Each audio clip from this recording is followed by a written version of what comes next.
This was a case where it was somewhat of an incidental finding where we were taking a look at tooth number 13, and actually tooth number 14 and 15 wound up having kind of an odd presentation of external cervical resorption.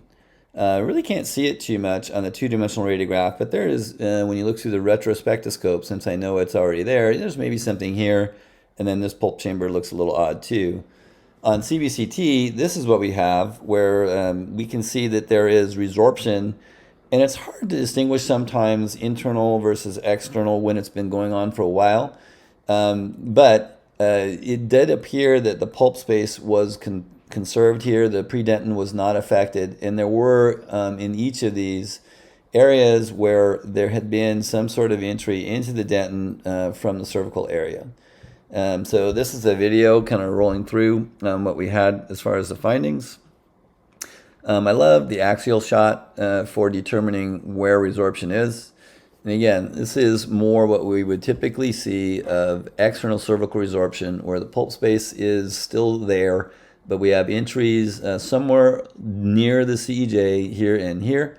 And once the entity gets into the dentin, it can burrow up and down the root and cause that typical pattern. So when this goes on, there are a few different ways to treat it. One way is to not do much, and we'll talk about that later, because I do think this is rather slowly progressing, and in some teeth might not ever progress. In her case, I felt this was in that sweet spot where it had gone on enough where it warranted treatment, and an intervention was likely to solve or to improve things for her, I should say. Sometimes, again, they're either not big enough where I don't think we need to do anything, or it's gone on too long that what we have to offer just really isn't going to help. So this is internal resection of the resorption. Now remember, external cervical resorption has nothing to do with the pulp. It is not an etiologic factor.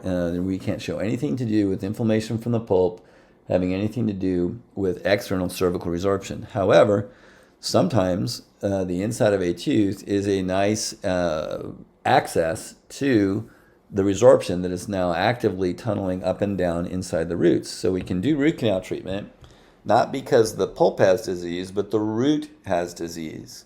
And so then once we do our root canal treatment, we can resect into the area where we know the resorption is because we have CT. And remember, I said we really shouldn't even be giving people advice on what to do with resorption without cone beam CT.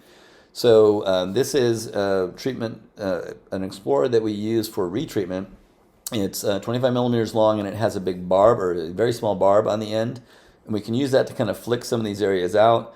My favorite thing to resect these lesions is this Discovery burr, made by John Muntz, and these come in a variety of lengths, up to I think 25 millimeters, and we can drill down inside teeth and burr out this area where the resorption was. Once we get that cleaned out, a lot of times we can then identify the area where the resorption made its entrance into the root and cauterize that either with heat or trichloroacetic acid, or sometimes we can use calcium hydroxide rubbed into the area too. Then we obturate the root canals in normal fashion, and with these we use bioceramic to obturate the resorption lesion because it was all subosseous.